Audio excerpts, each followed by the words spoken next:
Hello and welcome to aspire Adda. इस lecture में हम पढ़ेंगे फंडामेंटल राइट्स के बारे में। आप इस नोट को देख के डरिए मत, हम आपको हर एक बात प्यार से समझाएंगे, आसान तरीके से।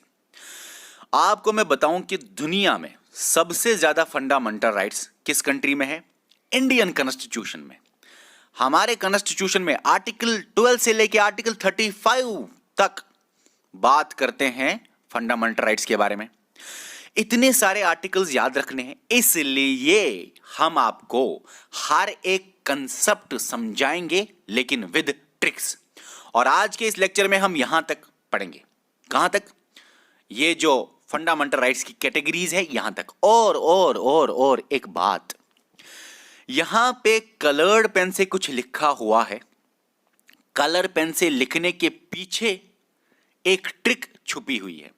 तो इस ट्रिक को जानने के लिए, इस ट्रिक का राज जानने के लिए आपको लेक्चर एंड तक देखना पड़ेगा, ठीक है? और मैं आपको बताऊं कि ये ट्रिक्स जो हम आपको बताएंगे फंडामेंटल राइट्स के एंड तक पूरे हम बताएंगे आपको हर एक जगह। ये ट्रिक्स हमारी अपनी है, कहीं और जगह पे आपको ये नहीं मिलेंगे। जब एक बच्चा फंडामेंटल राइट्स पढ़ता है तो उसके दिमाग में कुछ सवाल होते हैं और उठते भी हैं। क्या? फंडामेंटल राइट्स को कहां से लाया गया? इंडियन कॉन्स्टिट्यूशन में फंडामेंटल राइट्स किस पार्ट में हैं और कौन से आर्टिकल्स बात करते हैं फंडामेंटल राइट्स के बारे में? फंडामेंटल राइट्स फंडामेंटल क्यों है, सुपीरियर क्यों है, सुप्रीम क्यों है? सर बाकी राइट्स भी हैं, जैसे कि लीगल राइट्स, या आप उनको बोल सकते हो नॉन फंडामेंटल राइट्स, या आप उनको बोल सकते हो other constitutional rights. Other constitutional rights, non fundamental rights या लीगल राइट्स, वो भी तो हैं। अरे इतने ही नहीं, स्टैच्यूटरी राइट्स भी हैं, ह्यूमन राइट्स भी हैं। फिर एक कंट्री के कॉन्स्टिट्यूशन में फंडामेंटल राइट्स ही क्यों सुपीरियर होता है और उनको फंडामेंटल ही क्यों बोलते हैं? ये भी तो होता है ना सवाल आपके दिमाग में। इतना ही नहीं, बच्चों के दिमाग में ये भी उठता है सवाल, सर ये फंडामेंटल राइट्स किसके लिए हक हैं? ये किस इंसान के लिए हक है? ये प्राइवेट इंडिविजुअल के लिए हक है, ये याद रखना। प्राइवेट इंडिविजुअल, आम इंसान के हक हैं ये। लेकिन किसके खिलाफ, कौन अगर वायलेशन करेगा तो आप एक्शन ले सकते हो, याद रखना। प्राइवेट इंडिविजुअल नहीं, पब्लिक इंडिविजुअल या पब्लिक बॉडी, स्टेट के खिलाफ ये फंडामेंटल राइट्स हैं आम इंसानों के। देखो एक बात समझाऊंगा, मैं टॉपिक को यहीं से स्टार्ट करूंगा। देखिए, आपको पता है कॉन्स्टिट्यूशन में प्रेसिडेंट के पावर है, गवर्नर के, प्राइम मिनिस्टर के, सीएम के पावर है, ठीक है ना? हाई कोर्ट के पावर है, सुप्रीम कोर्ट के पावर है, कॉन्स्टिट्यूशनल बॉडीज के पावर है, पंचायत के बॉडी पावर है, म्युनिसिपैलिटी के पावर है, बहुत सारे लोगों के पावर है या बहुत सारे बॉडीज के पावर है। तो एक आम इंसान का क्या, एक प्राइवेट इंडिविजुअल का क्या, उसके राइट्स कहां पे, उसके हक कहां पे, उसके पावर या राइट्स या हक आप बोल सकते हो फंडामेंटल राइट्स है। और भी राइट्स हैं, लेकिन फंडामेंटल राइट्स उसके लिए प्राइमरी है, उसके लिए सबसे जरूरी है एक कंट्री में रहने के लिए, ठीक है? तो किसके लिए ये राइट्स हैं? एक आम शहरी या आप बोल सकते हो प्राइवेट इंडिविजुअल के लिए ये राइट्स हैं। अब किसके खिलाफ ये राइट्स हैं? किसके लिए तो बताया, लेकिन किसके खिलाफ ये राइट्स है? स्टेट के खिलाफ, गवर्नमेंट के खिलाफ, ठीक है ना? ओके, पब्लिक बॉडी के खिलाफ ये राइट्स हैं। और आपको मैं बताऊं, ये एक जंग है, एक प्राइवेट इंडिविजुअल वर्सेस एक पब्लिक इंडिविजुअल या पब्लिक बॉडी के खिलाफ, के दरमियान, सॉरी। और ये पब्लिक बॉडी, ये स्टेट अगर प्राइवेट इंडिविजुअल के राइट्स वायलेट करता है तो इंडिविजुअल कहां जाएगा? कोर्ट में। किस तरह से जाएगा वो हम आपको पढ़ाएंगे। और कोर्ट क्या एक्शन लेगा इस स्टेट के खिलाफ, किस तरह से लेगा, ये भी हम आपको पढ़ाएंगे। और एक जबरदस्त बात, स्टेट में आपने सब कुछ पढ़ा होगा, ये कोर्ट नहीं पढ़ा होगा आपने। मुझे नहीं लगता आपने ज्यादातर कोर्ट देखा होगा यहां पे, क्योंकि सुप्रीम कोर्ट ने कुछ बोला यहां पे। उसने बोला कि इस स्टेट की डेफिनेशन में कोर्ट आता भी है, नहीं भी आता है, कब आता है कब नहीं आता है वो हम आपको पढ़ाएंगे। और देखो ना, एक अजीब बात आपको लगेगी कि स्टेट में कोर्ट है, मतलब कोर्ट अगर वायलेट करे एक आम इंसान के राइट्स तो उसको जाना पड़ेगा कोर्ट के पास। थोड़ा और लगता है ना, तो हम आपके हर एक कंफ्यूजन दूर करेंगे। चलिए स्टार्ट करते हैं फंडामेंटल राइट्स को, ठीक है। अच्छा, इतने सारे सवाल आप तो पूछते रहते हो, मुझे पता है, हम ऑफलाइन में पढ़ाते हैं, लेकिन हम भी आपको एक सवाल पूछेंगे, सिंपल सी बात है। फंडामेंटल राइट्स इंडियन कॉन्स्टिट्यूशन में किस अमेंडमेंट एक्ट से आया?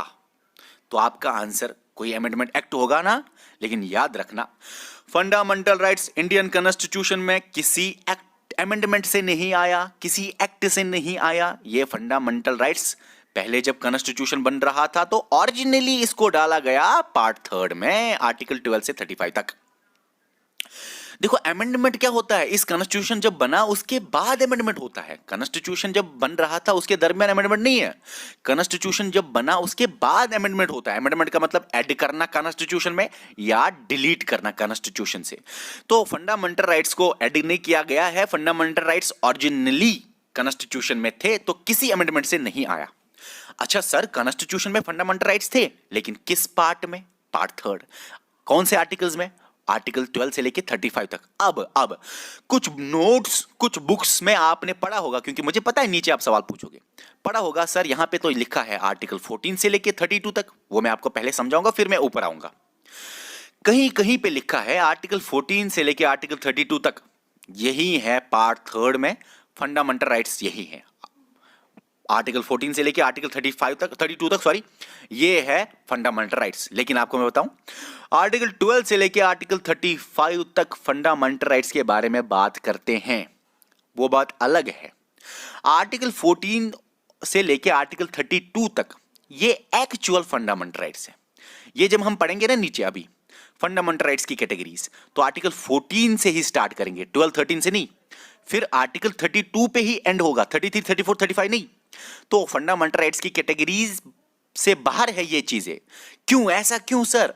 आर्टिकल 12 13 30 सॉरी 33 हाँ 34 35 ये फंडामेंटल राइट्स की कैटेगरी क्लासिफिकेशन के बाहर क्यों है? क्योंकि ये खुद तो फंडामेंटल राइट्स नहीं है, ये खुद फंडामेंटल राइट्स नहीं है, लेकिन फंडामेंटल राइट्स के बारे में बात करते हैं। खुद फंडामेंटल राइट्स नहीं है, लेकिन इनके बारे में ये बहुत ज्यादा बातें करते हैं। इसको हम आगे समझाएंगे, लेकिन आप वापस तो हम आए पहले। ओके ओके ओके सर, अब आप देख लीजिए। अब आपको ये जानना है कि ये जो फंडामेंटल राइट्स है वो कहां से लाए गए। याद रखना, सबसे पहले दुनिया में अगर राइट्स के बारे में लिखा गया first written document on fundamental rights, वो कौन सा डॉक्यूमेंट है?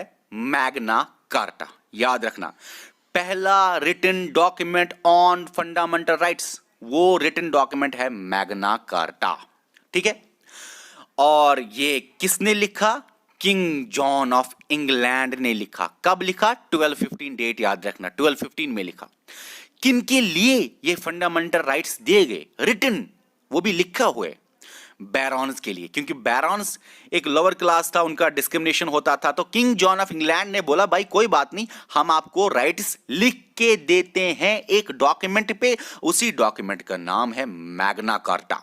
मैग्ना कार्टा का मतलब होता है वेरी सुप्रीम डॉक्यूमेंट। लेकिन याद रखना, दुनिया में पहली बार first written document on fundamental rights वो कौन है? Magna Carta, issued by king John of England. कब? 1215 में। किसके लिए? इन फेवर ऑफ बैरॉन्स, बैरॉन्स के फेवर में। ओके, अब क्योंकि उनका बहुत ज्यादा डिस्क्रिमिनेशन होता था। अब आपको यह जानना है कि ये हमने फंडामेंटल राइट्स कहां से लाए? हमने लाए फंडामेंटल राइट्स बोरो किए कहां से? यूनाइटेड स्टेट्स ऑफ अमेरिका से। लेकिन यूएसए ने खुद कहां से लाए? यूएसए ने मैग्ना कार्टा ऑफ इंग्लैंड का जो ये रिटन डॉक्यूमेंट है वहां से इंस्पिरेशन ले ली और अपने कॉन्स्टिट्यूशन में फंडामेंटल राइट नहीं, इन्होंने पहले बिल ऑफ राइट्स डाला। तो यूएसए में मैग्ना कार्टा की वजह से बिल ऑफ राइट्स आया, और इंडियन कॉन्स्टिट्यूशन ही नहीं बहुत सारी कंट्रीज ने इस यूएसए से ये बिल ऑफ राइट्स बोरो किया और अपने कॉन्स्टिट्यूशन में फंडामेंटल राइट्स को इंट्रोड्यूस किया। और इंडिया ने भी यूएसए के बिल ऑफ राइट्स से ही बारो किया गया, यूएसए के बिल ऑफ राइट्स से ही इंस्पायर होके यूएसए से ये राइट्स बारो किए और अपने कॉन्स्टिट्यूशन में फंडामेंटल राइट्स को इंट्रोड्यूस किया पार्ट 3 में, ठीक है। अब आपके दिमाग में तो ठीक है, आपको तो ये समझ में आ गया कि पहला written document on fundamental rights Magna Carta, borrowed from USA. ये सिर्फ सोर्सेस फंडामेंटल राइट्स के नहीं है, बहुत सारे हैं भाई। लेकिन जब हम आपको पढ़ाएंगे यूपीएससी डेप्थ में, जैसे कि मेंस में आपको लिखना पड़ेगा, अगर सवाल आएगा फंडामेंटल राइट्स के सोर्सेज, वहां पे लिखना पड़ेगा। बहुत सारे सोर्सेज है, मैग्ना कार्टा भी है, बिल ऑफ राइट्स भी है, जापान कॉन्स्टिट्यूशन भी है, बहुत ज्यादा रोल था उनका भी फंडामेंटल राइट्स में भी। ये तो एक्सटर्नल थे, एक्सटर्नल और भी है, लेकिन इंटरनली भी बहुत सारी चीजें हैं। मोतीलाल नेहरू रिपोर्ट जो है, तेज बहादुर रिपोर्ट जो है, उनका रोल भी था फंडामेंटल राइट्स की बिल्डिंग में, इंडियन कॉन्स्टिट्यूशन में। ये हम पढ़ेंगे कभी डिटेल में। फिलहाल इतना जानो, लाया कहां से और पहला कब लिखा गया, उस डॉक्यूमेंट का नाम और किस कंट्री से लाया गया। ओके, अब जो ये फंडामेंटल राइट्स हैं, ये फंडामेंटल क्यों है सर, ये सुप्रीम क्यों है, ये इतने पावरफुल क्यों है सर? और भी राइट्स तो है, हमने तो पढ़े हैं और भी राइट्स, जैसे कि देखो और भी राइट्स है, जैसे कि कॉन्स्टिट्यूशनल राइट्स में फंडामेंटल राइट्स तो आता है, ये तो कॉन्स्टिट्यूशन में है। और भी अदर कॉन्स्टिट्यूशनल राइट्स या लीगल राइट्स या नॉन फंडामेंटल राइट्स भी आप बोलो, वो भी आते हैं। जैसे कि राइट टू प्रॉपर्टी 300A में, right to freedom of interstate trade 301 में, राइट टू वोट 326 में। ये है legal rights, non fundamental rights या अदर कॉन्स्टिट्यूशनल राइट्स, ठीक है ना। अब इसके बारे में मैं आपको अलग से वीडियो दूंगा, लास्ट में डिफरेंस निकालूंगा मैं। लेकिन इतना जानो सिर्फ अभी के लिए कि फंडामेंटल राइट्स होते हैं, लीगल राइट्स होते हैं या अदर कॉन्स्टिट्यूशनल राइट्स या नॉन फंडामेंटल राइट्स होते हैं, और स्टैच्यूटरी राइट्स भी होते हैं। स्टैच्यूटरी राइट्स क्या होता है, जो एक्ट ऑफ पार्लियामेंट से बने या एक्ट ऑफ लेजिस्लेचर से बने, जैसे कि आरटीआई एक्ट की वजह से राइट टू इंफॉर्मेशन, राइट है ना, राइट है। राइट टू मैटरनिटी रिलीफ, वो भी राइट है, लेकिन वो स्टैच्यूटरी राइट्स है। और भी बहुत सारी है, हम इसको अलग से पढ़ेंगे, मुझे लगता है बहुत ज्यादा हो जाएगा ये यहाँ पे नॉलेज, अलग से लास्ट में थोड़ा सा पढ़ाएंगे हम आपको। जानना यह है कि फंडामेंटल राइट्स फंडामेंटल इसलिए हैं क्योंकि जो बाकी राइट्स है, लीगल राइट्स और स्टैच्यूटरी राइट्स, उन सब में ये सारी चीजें नहीं है। क्या fundamental rights guaranteed bye constitution है, प्रोटेक्टेड बाय कॉन्स्टिट्यूशन है। हालांकि नॉन जो अदर कॉन्स्टिट्यूशनल राइट्स भी है वो भी है गारंटीड, प्रोटेक्टेड भी है, लेकिन उनकी उतनी खतरनाक प्रोटेक्शन नहीं है। हम ये सारी चीजें पढ़ेंगे, टेंशन मत आप लीजिए। देखिए हम फिलहाल फंडामेंटल राइट्स को कवर करेंगे अच्छी तरह। Fundamental rights guaranteed bye constitution है, कॉन्स्टिट्यूशन गारंटी देता है। अगर एक इंडिविजुअल के फंडामेंटल राइट्स वायलेट हुए तो फंडामेंटल राइट्स बोलता है, अगर आपके राइट्स वायलेट हुए तो आपको गारंटी देता है कॉन्स्टिट्यूशन। कैसे? आप जा सकते हो कोर्ट, कोर्ट है गारंटर। कोर्ट तो खुद बोलता है मैं गारंटर हूं, सुप्रीम कोर्ट बोलता है मैं तुम्हारी फंडामेंटल राइट्स का वायलेशन का गारंटर हूं, मैं गारंटी लेता हूं कि आपको स्टेट वायलेट नहीं करेगा फंडामेंटल राइट्स। ये तो आर्टिकल 32 के अंदर सुप्रीम कोर्ट गारंटी देता है। और आप हाई कोर्ट भी मूव कर सकते हो आर्टिकल 226 के अंडर, ये बार बार आएंगे यहां पे भी और भी नीचे। लेकिन इतना जानो, ये तो गारंटीड था, लेकिन प्रोटेक्टेड बाय कॉन्स्टिट्यूशन कैसे सर? फंडामेंटल राइट्स को कैसे प्रोटेक्शन मिल रही है? बहुत जगहों पे प्रोटेक्शन मिल रही है, लेकिन आर्टिकल 13 इसको प्रोटेक्शन खुद देता है, जो कि खुद एक फंडामेंटल राइट है। आर्टिकल 13 क्या बोलता है? अगर इस स्टेट ने कोई भी कानून बनाया जो कि इस इंसान के राइट्स के खिलाफ है, तो वो इनका कानून होगा बराबर जीरो, लॉ होगा नल एंड वाइड।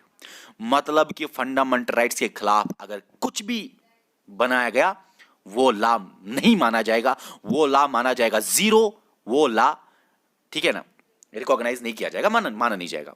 ठीक है, ओके। प्रोसीजर हम आगे पढ़ेंगे फिर कैसे क्या होगा। फिलहाल इतना जानो, यहां तक तो समझ आ गया। अब दूसरी लाइन बहुत essential. Sir fundamental rights fundamental क्यों है? क्योंकि बहुत एसेंशियल पार्ट है ये ह्यूमन एग्जिस्टेंस के लिए, सबसे इंपॉर्टेंट है ये, एक इंसान के एग्जिस्टेंस के लिए सबसे जरूरी राइट्स हैं ये, ठीक है। और उसके बाद ये फंडामेंटल क्यों है? क्योंकि ये जस्टिसेबल है।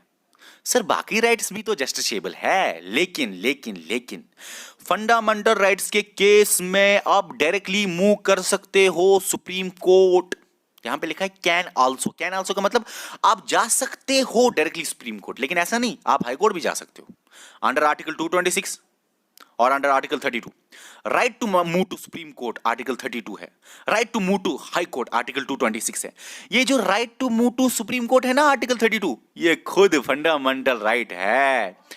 Right to move to high court खुद फंडामेंटल राइट नहीं है, right to move to supreme court खुद फंडामेंटल राइट है, क्योंकि ये फंडामेंटल राइट के दरमियान आता है ना आर्टिकल 32। ओके, अब यहां तक तो समझ में आया ना कि ये जस्टिसेबल है, मतलब आप कोर्ट जा सकते हो, वो भी आप डायरेक्टली सुप्रीम कोर्ट भी जा सकते हो। स्टैच्यूरी राइट्स, लीगल राइट्स के केस में आप डायरेक्टली मूव नहीं कर सकते सुप्रीम कोर्ट, आपको पहले लोअर कोर्ट जाना पड़ेगा, आपको फिर हाई कोर्ट जाना पड़ेगा, आपको हाई कोर्ट से फिर अपील से फिर सुप्रीम कोर्ट पहुंचोगे।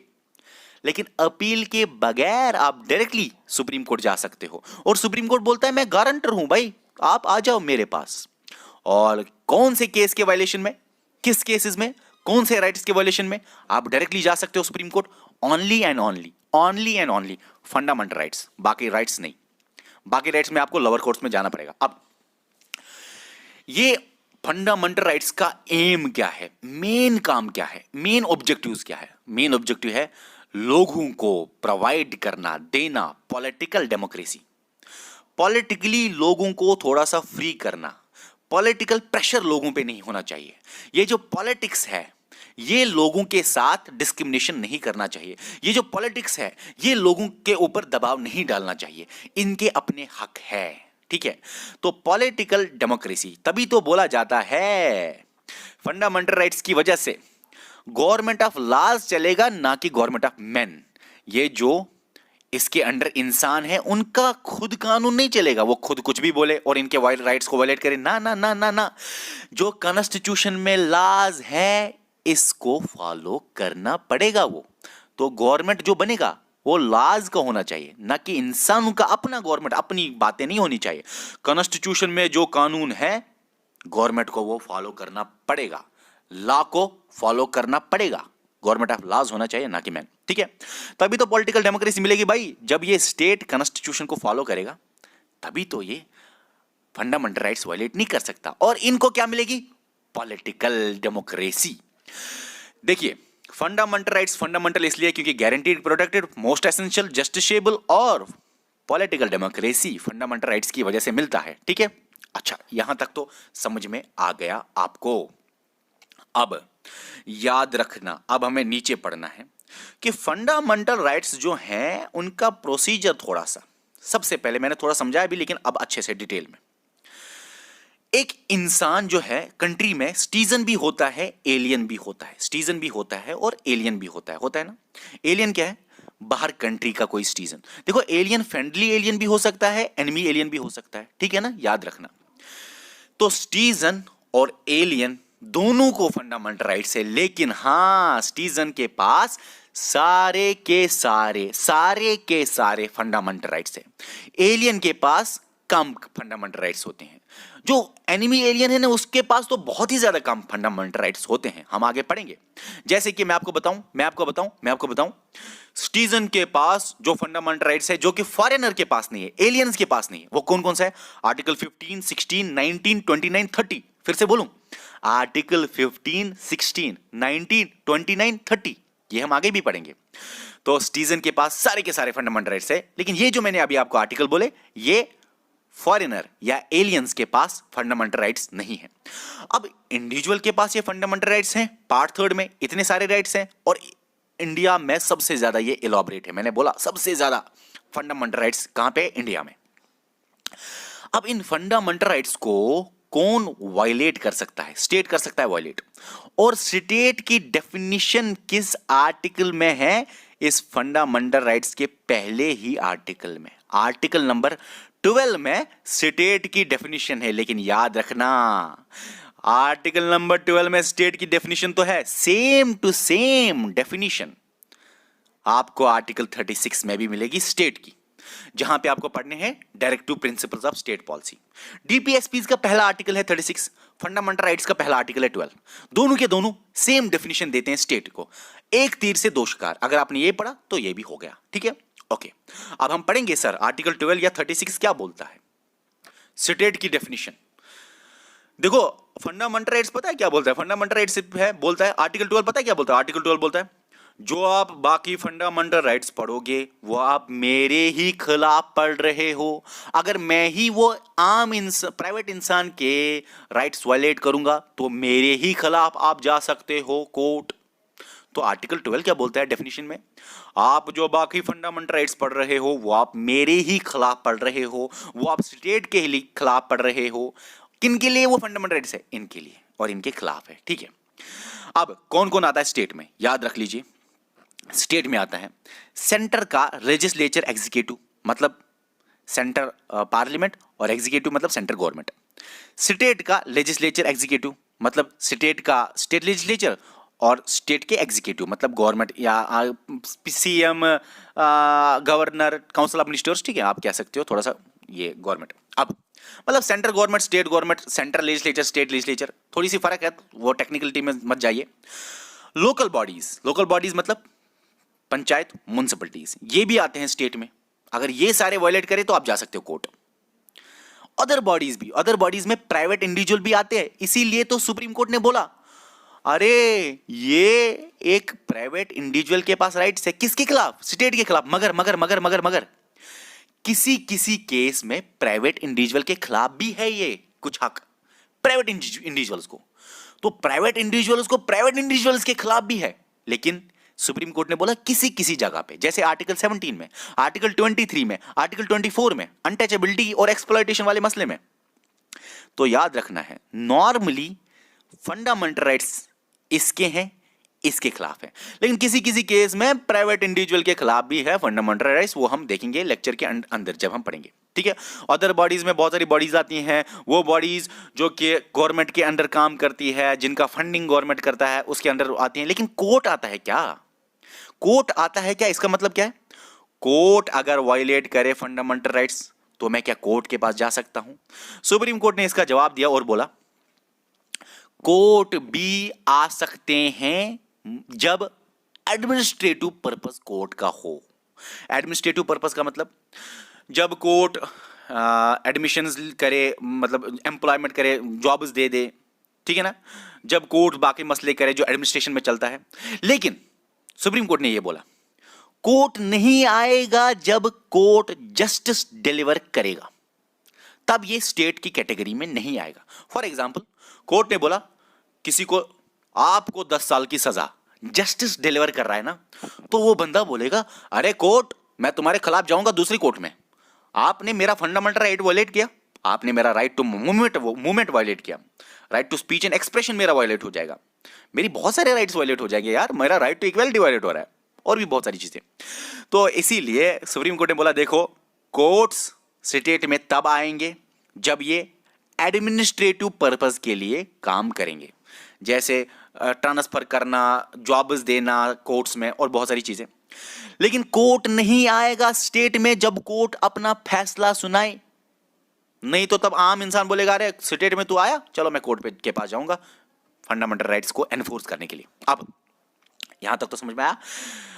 एडमिनिस्ट्रेटिव पर्पस के लिए कोर्ट आता है स्टेट में, जुडिशियल सिस्टम मतलब जस्टिस डिलीवर करने के लिए कोर्ट स्टेट में नहीं आता, ठीक है। अब ये स्टेट में जो आते हैं ये अगर वायलेट करेंगे फंडामेंटल राइट्स एक इंसान के, तो क्या कर सकता है एक प्राइवेट इंसान? एक प्राइवेट इंसान जा सकता है कोर्ट्स, सुप्रीम कोर्ट भी जा सकता है, हाई कोर्ट भी जा सकता है फंडामेंटल राइट्स के केस में। याद रखना सुप्रीम कोर्ट बोलता है मैं गारंटर हूं, लेकिन याद रखना हाई कोर्ट भी इंसान जा सकता है। और सुप्रीम कोर्ट ने बोला भी है, एक जज बोला भी है कि देखो आप पहले एक काम कीजिए, पहले आप ट्राई कीजिए कि हाई कोर्ट जाइए फिर सुप्रीम कोर्ट आए, लेकिन ऐसा कुछ नहीं है, आप डायरेक्टली सुप्रीम कोर्ट भी जा सकते हो क्योंकि सुप्रीम कोर्ट ही गारंटी देता है, हाई कोर्ट, ठीक है। देखो सुप्रीम कोर्ट आप जाओगे अंडर आर्टिकल 32 और हाई कोर्ट जाओगे अंडर आर्टिकल 26। ये मैंने बोला आर्टिकल 32 खुद फंडामेंटल राइट है, मतलब कि सुप्रीम कोर्ट मना ही नहीं कर सकता, आप आज मत आइए कल आइए, सुप्रीम कोर्ट बोल ही नहीं सकता, नहीं तो सुप्रीम कोर्ट खुद आपका फंडामेंटल राइट वायलेट कर रहा है। इसीलिए तो किताबें लिखती है सुप्रीम कोर्ट गारंटर है फंडामेंटल राइट्स का। और आप जाओगे कोर्ट किस लिए? क्योंकि ये जस्टिसेबल है, फंडामेंटल राइट्स में जो जो चीजें हैं इतने आर्टिकल्स में वो सारे के सारे जस्टिसेबल है। जस्टिसेबल मतलब आप जा सकते हो कोर्ट ताकि आपको इंसाफ मिले। चलिए आप सुप्रीम कोर्ट गए या हाई कोर्ट गए, दोनों कोर्ट्स में आप चले, कहीं भी गए, लेकिन सुप्रीम कोर्ट और हाई कोर्ट दोनों के दोनों सेम किस्म के रिट्स इशू करते हैं फंडामेंटल राइट्स के वायलेशन जो है उसको एनफोर्स करने के लिए। मतलब कि फंडामेंटल राइट्स का वायलेशन जो हुआ स्टेट ने किया तो कोर्ट इशू करेगा writ against state. Article 32 supreme court करेगा, आर्टिकल 226 हाई कोर्ट करेगा इशू रिट्स, ठीक है। Under article 222 high court, under article 32 supreme court issue करेगा रिट्स। और रिट्स किस तरह के होते हैं वो हम आगे पढ़ेंगे, लेकिन रिट्स यहीं पे आप रख लीजिए, इसके खिलाफ एक्शन है ये रिट्स शॉर्ट में, ठीक है। अच्छा, अब आप मुझे बताइए कि ये स्टेट जो है वो इनके हक नहीं छीन सकता, तो गवर्नमेंट और बाकी एमपी एमएलएस बाकी मतलब जो भी हैं उनके ऊपर दबाव है, लिमिटेशंस है, रेस्ट्रिक्शंस है। इसीलिए इसको बोला जाता है फंडामेंटल राइट्स को कि ये नेगेटिव हैं, मोस्टली नेगेटिव हैं।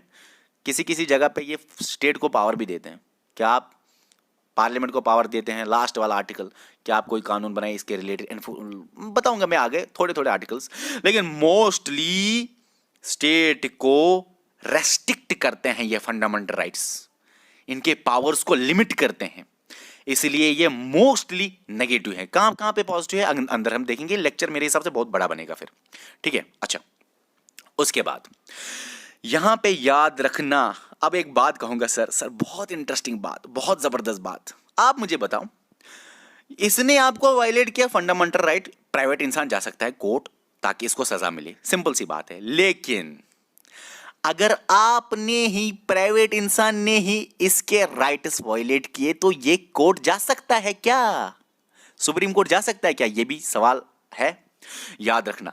अगर एक प्राइवेट इंडिविजुअल स्टेट को वायलेट करता है, उसके राइट्स वायलेट करता है, जो हम राइट्स पढ़ेंगे जितने भी राइट्स हैं, तो स्टेट आर्टिकल 32 के अंदर कोर्ट नहीं जा सकता, स्टेट कॉन्स्टिट्यूशनल रेमेडीज के अंदर कोर्ट नहीं जा सकता, उसको कॉन्स्टिट्यूशनल रेमेडीज अवेलेबल नहीं है। मतलब यहां पे स्टेट के पास पावर ज्यादा नहीं है, वो सुप्रीम कोर्ट नहीं जा सकता, वो कॉन्स्टिट्यूशनल, आपको पता है ना सुप्रीम कोर्ट जाना आर्टिकल 32 में आप पढ़ोगे, right to constitutional remedies article 32, तो इसके पास ये राइट नहीं है। आगे हम पढ़ेंगे 32 में, हम अच्छी तरह पढ़ेंगे। वैसे भी ये सारी चीजें जो आप अभी देख रहे हो ना, ये आपको कभी ना कभी रिपीट में हो जाएंगे, लेकिन आइडिया होना चाहिए ना दिमाग में। ओके, तो स्टेट आपने वायलेट किया स्टेट को, स्टेट बेचारा कॉन्स्टिट्यूशनल रेमेडीज नहीं ले सकता। हाँ, ऑर्डिनरी लीगल रेमेडीज की तरह से ये जा सकता है लोअर कोर्ट्स में, फिर अपील जाएगी, फिर अपील में सुप्रीम कोर्ट तक पहुंच सकती है बात, मगर स्टेट को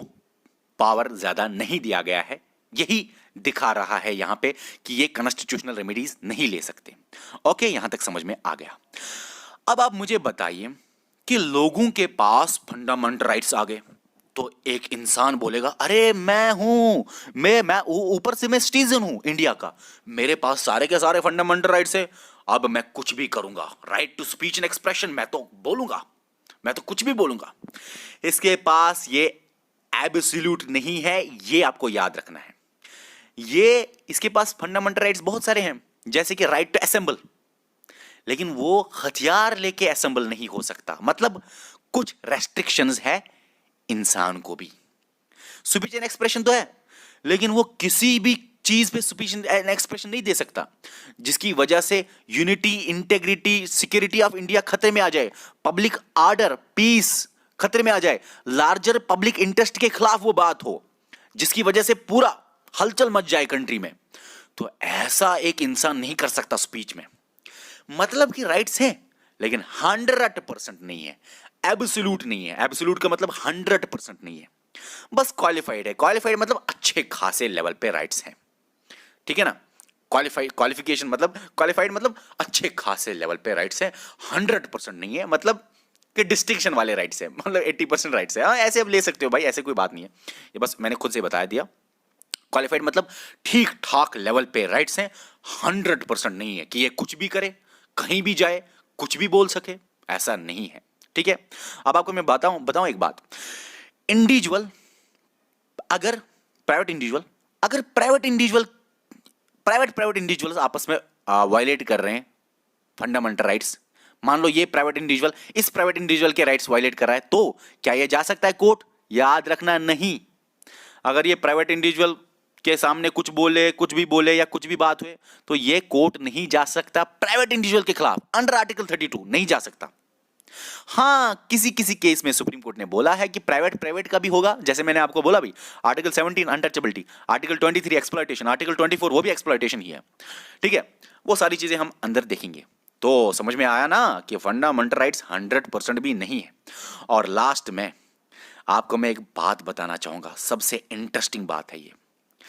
चलिए, स्टेट के पास पावर तो नहीं है, वो वायलेट तो नहीं कर सकता, लेकिन लेकिन लेकिन स्टेट अमेंडमेंट कर सकता है, इन फंडामेंटल राइट्स को चेंज कर सकता है।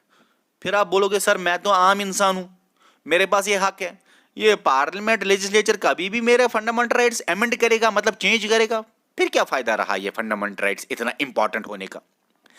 तो मतलब लेजिस्लेचर अमेंडमेंट करेगा फंडामेंटल राइट्स को, चेंज करेगा फंडामेंटल राइट्स को, मगर कोर्ट ने कुछ बोला है। कोर्ट ने बोला आप अमेंडमेंट कीजिए, करिए जहां पे आपको लगे, मगर बेसिक स्ट्रक्चर आपको चेंज नहीं करना है। जो इनके बेसिक राइट्स है आपको वो चेंज नहीं करना है। अमेंडमेंट हुई है बहुत जगह, मतलब अमेंडमेंट हुई है, जैसे हम देखेंगे अमेंडमेंट राइट टू, मतलब प्रॉपर्टी में भी अमेंडमेंट हुई है, राइट टू प्रॉपर्टी एक जगह और भी है, वो भी वहां पे भी अमेंडमेंट हुई है, कोई चीज इंट्रोड्यूस भी हुई है एजुकेशन वाला, वहां पे भी अमेंडमेंट हुई है। लेकिन कोर्ट ने बोला देखो भाई आप अमेंडमेंट करोगे, लेकिन लेकिन लेकिन बेसिक स्ट्रक्चर चेंज नहीं करोगे। और बेसिक स्ट्रक्चर कौन देखेगा कि ये है कि नहीं? कोर्ट देखेगा। याद रखना, हर जगह कोर्ट ही है, यहां पे भी रेस्ट्रिक्शंस, इनके पास एब्सोल्यूट राइट्स नहीं है, क्वालिफाइड राइट्स है, मतलब स्टेट इनके ऊपर थोड़े से रेस्ट्रिक्शंस लगा सकता है, रीजनेबल रेस्ट्रिक्शंस लगा सकता है। मतलब हाँ भाई आप असेंबल हो जाइए मगर हथियार लेके नहीं, आप सुपीरियर एक्सप्रेशन दीजिए मगर सिक्योरिटी पे मसला नहीं आना चाहिए। मतलब रेस्ट्रिक्शन स्टेट इन पे लगा सकता है थोड़ा सा, और रीजनेबल रेस्ट्रिक्शन ही लगा सकता है। और वो कौन देखेगा कि ये रेस्ट्रिक्शन रीजनेबल है कि नहीं? कोर्ट। अमेंडमेंट कर सकता है ये स्टेट, लेजिस्लेचर अमेंडमेंट कर सकता है, लेकिन बेसिक स्ट्रक्चर को चेंज नहीं करना, फंडामेंटल राइट्स के बेसिक स्ट्रक्चर को चेंज नहीं करना। और वो कौन देखेगा कि बेसिक स्ट्रक्चर चेंज किया या नहीं? कोर्ट देखेगा। अगर कोर्ट को लगे कि बेसिक स्ट्रक्चर चेंज हुआ है या रीजनेबल रेस्ट्रिक्शन इन्होंने नहीं लगाए, तो कोर्ट इनके खिलाफ एक्शन ले सकता है। जो इन्होंने कानून बनाया अमेंडमेंट से, कोर्ट बोल सकता है वो कानून है नल एंड वाइड, वो कानून जीरो है। कोर्ट के पास पावर है इनका किसी भी कानून को अनकॉन्स्टिट्यूशनल करार देना, तो कोर्ट एक्शन ले सकता है। ठीक है, यहां पे आते हैं ऊपर। अब तो एक इंसान के पास एब्सोल्यूट राइट्स नहीं है, वो तो हमने देखा, लेकिन यहां पे ये आपको जानना जरूरी है कि इंसान के पास ये राइट्स परमानेंट भी नहीं है। क्यों सर, क्यों परमानेंट नहीं? क्योंकि स्टेट अमेंडमेंट कर सकता है ना, तो आपके पास ये परमानेंट कहां पे हो गए यार? तो ये परमानेंट नहीं है, मतलब चेंज हो सकते हैं अमेंडमेंट से। हाँ वो बात अलग है, बेसिक स्ट्रक्चर चेंज नहीं होना चाहिए, कोर्ट डिसाइड करेगा। और आप के फंडामेंटल राइट्स परमानेंट नहीं है, आपके फंडामेंटल राइट्स कम हो सकते हैं। कैसे? जब इमरजेंसी लगे, आपके फंडामेंटल राइट्स उस टाइम सस्पेंड भी हो सकते हैं। कब सस्पेंड होंगे? जब इमरजेंसी लगे। ये सारी चीजें हमने पढ़े, अब हम यहां पे देखेंगे ट्रिक। अब हम पढ़ेंगे फंडामेंटल राइट्स की कैटेगरीज, क्लासिफिकेशन, जो कि पहले 7 फंडामेंटल राइट्स की कैटेगरीज थी, अब 6 फंडामेंटल राइट्स की कैटेगरीज है। एक फंडामेंटल राइट की कैटेगरी डिलीट हुई है, राइट टू प्रॉपर्टी। बात करेंगे हम इस बारे में। अब सबसे पहले मैं आपको बताऊं, आर्टिकल 12 स्टेट है, स्टेट की डेफिनेशन है। आर्टिकल 13 क्या है? देखो आर्टिकल 12 तो मैंने आपको समझा दिया, आर्टिकल 13 क्या है? आर्टिकल 13 आपको ऊपर भी देखने को मिल गया यहां पे, जब मैंने आपको बोला प्रोटेक्ट करता है ये फंडामेंटल राइट्स, प्रोटेक्टेड है बाय कॉन्स्टिट्यूशन। वो खुद एक फंडामेंटल राइट है जो इनको प्रोटेक्शन देता है। क्या प्रोटेक्शन देता है? आर्टिकल 13 बोलता है, article 13 actually negative definition of law देता है, लॉ की डेफिनेशन नहीं देता कि लॉ क्या है। आर्टिकल 13 बोलता है लॉ क्या नहीं है, नेगेटिव डेफिनेशन ऑफ लॉ इसको बोलते हैं। आर्टिकल 13 क्या बोलता है? लॉ क्या नहीं है, मतलब अगर कोई भी कानून पार्लियामेंट या लेजिस्लेचर ने बनाया और वो कानून इन फंडामेंटल राइट्स के खिलाफ था, वो कानून अगेंस्ट दीज फंडामेंटल राइट्स था। जो लॉ बनाया गया वो अगर इनके खिलाफ था तो वो लॉ नहीं माना जाएगा। नहीं माना जाएगा मतलब वो लॉ नहीं है। Article 13 negative definition of law देता है। लॉ क्या नहीं है, ठीक है। कौन सा लॉ नहीं है? अगर कोई पार्लियामेंट ने लॉ बनाया लेकिन फंडामेंटल राइट्स के खिलाफ में था। आर्टिकल 12 और 13 को हम अच्छी तरह कल से पढ़ेंगे क्योंकि कल से हमें यही पढ़ना है, आर्टिकल 12, 13 और बाकी चीजें। लेकिन इस लेक्चर में हम आपको थोड़ा सा ट्रिक अब बताएंगे, बहुत आसान है। आर्टिकल 14 से लेकर 32 तक हमें पढ़ने हैं ट्रिक्स, उसके बाद हम पढ़ेंगे 33, 34, 35, हर एक बात हम कल पढ़ेंगे। लेकिन अभी ये ट्रिक्स समझो। ट्रिक क्या है? सबसे पहले आप जब किताब खोलोगे, कॉपी खोलोगे, तो आपको लिखना है E F E F E. याद रखना बहुत आसान है ना, ई एफ ई, सिंपल सी बात है, लिखा आपने, ओके। उसके बाद आपको क्या करना है? आपको लिखना है E Q U A L equal, F R E free, E x, x भी एक वर्ड है ना, एफ आर ई ये भी एक वर्ड है। यहां तक समझ आया? उसके बाद हम बाद में करेंगे। देख लीजिए, right to equality E F, right to equality, right to freedom F वाला, right against exploitation E X, right to freedom of religion F R E. ये सर क्या लिख रहे हो आप? समझ नहीं आया अभी? देखो ई के यू ए एल कितने हैं? 5 है ना, 5 है ना। E Q U A L कितने हैं? 5 है ना, 5 लेटर्स। आर्टिकल 14 से गिनिए 5, वो आएंगे राइट टू इक्वालिटी में। 1 2 3 4 5, आर्टिकल 14 से 18, सिंपल है। उसके बाद एफ है, एफ आर ई फ्री, 4 है ना। अरे फ्री वर्ड है ना, इक्वल वर्ड है ना, एक्स वर्ड है ना, एक्स सर्विस में एक्स भी वर्ड है, फ्री भी वर्ड है ना, ये सारे वर्ड हैं। तो फ्री भी वर्ड है, 4 है। कब बना है?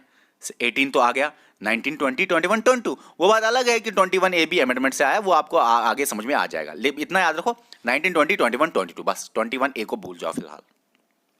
उसके बाद राइट अगेंस्ट एक्सप्लॉयटेशन, फिर आया ना ई एफ ई के बाद एक्स, एक्स सर्विसमैन होता है, एक्स मतलब होता है, एक्स भी एक वर्ड है। कितने लेटर्स का बना है?